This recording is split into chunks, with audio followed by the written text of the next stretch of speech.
Cukup sederhana saja, qanaah saja. Yang penting anak bisa makan, anak bisa sekolah, punya kendaraan, cukuplah katanya. Kalau kita mikirin cuma kayak gitu aja, itu adalah orang yang egois. Itu orang yang egois. Kenapa? Dia nggak mikirin anak orang lain sekolah atau tidak.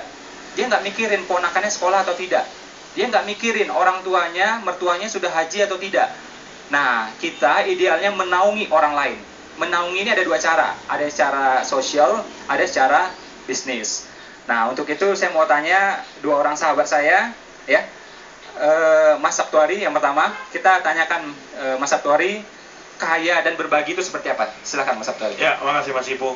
Kalau buat saya sendiri sih sebenarnya orang membuka usaha, jadi pengusaha, mencari rezeki, berdiri lebih enak. Jadi mencari rezeki itu tujuannya. Bentar Mas, saya lihat ini bajunya betul. Oh ya. Nah, The more you give, the more you receive. Nah, lihat nih bajunya tulisannya. The more you give, the more You receive. Ya. Jadi saya dari awal sudah membuktikan, Mas David, Mas Ipo, ternyata kalau kita berbisnis itu tujuan, niatnya itu bukan hanya untuk diri kita sendiri, tapi untuk orang lain, itu justru mendatangkan rezeki-rezeki di luar dugaan yang disampaikan Ustadz tadi. Berarti seperti rezeki itu diundang gitu loh, seperti diundang. Dan itu yang saya alami sudah hampir 13 tahun saya membuka bisnis sejak mahasiswa dulu. Bisnis apa sih Mas? Saya ada beberapa bisnis di Jogja, souvenir, kedai digital, ada kaos, ada kuliner juga. Oh gitu Mas, dulu kuliah? Ya, saya di UGM dulu sudah jualan waktu jadi mahasiswa. Oh, jualan sampai sekarang, wah macam-macam dulu jualan. Kaos, batik, celana dan lain sebagainya. Ini kaosnya. Kaosnya yang sekarang saya kembangkan. Nah, saya di Jogja punya sebuah gerakan yang saya mulai, namanya gerakan sedekah rombongan. Alhamdulillah sekarang kita sudah jalan 1 tahun dan sudah mengumpulkan dana lewat Twitter, dibantu Mas Ipo juga untuk sering retweet juga. Itu sudah 4,7 miliar yang sudah kita sampaikan kepada 1.700 orang di Indonesia.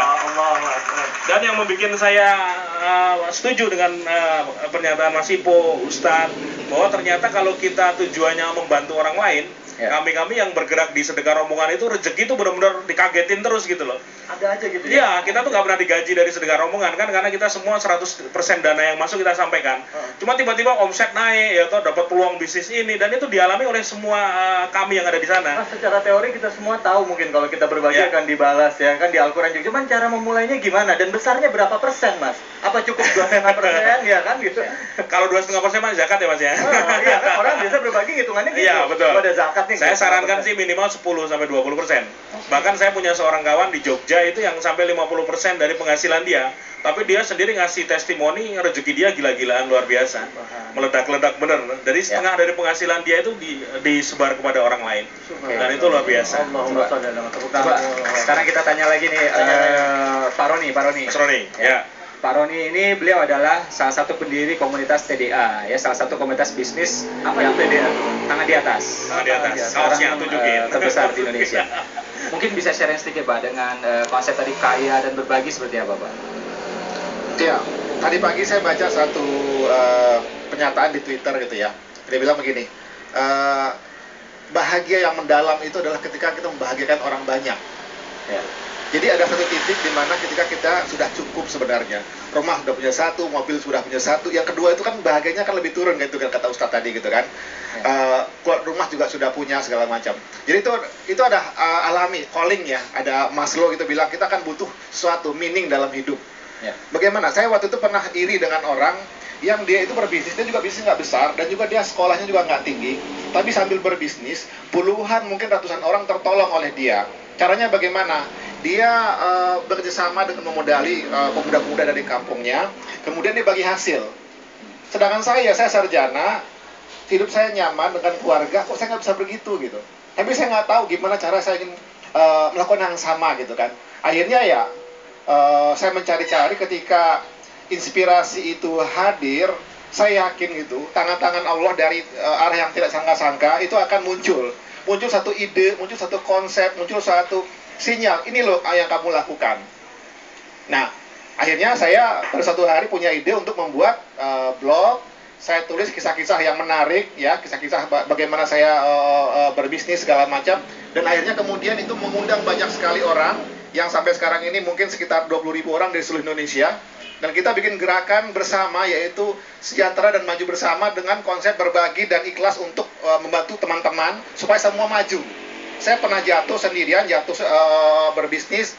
Saya berpikir, kalau sendirian seperti ini nggak enak gitu. Bagaimana kalau itu dibuat konsep, ketika seseorang jatuh itu ada tangan-tangan lain yang bantu. Nah, itu konsepnya. Yang kita namakan tangan di atas seperti itu. Jadi, tidak hanya maju sendiri, tapi maju bersama-sama. Kalau ada yang jatuh, kita tolong sama-sama. Sesuai kaosnya ini ya.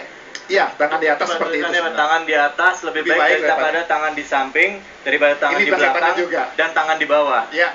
Yang bikin ya ini katanya orangnya. Oknumnya ini katanya. Pabriknya ini. Made in Jogja. Made in Jogja. Ya. Ya. Siap. Ya, seperti Jadi itu.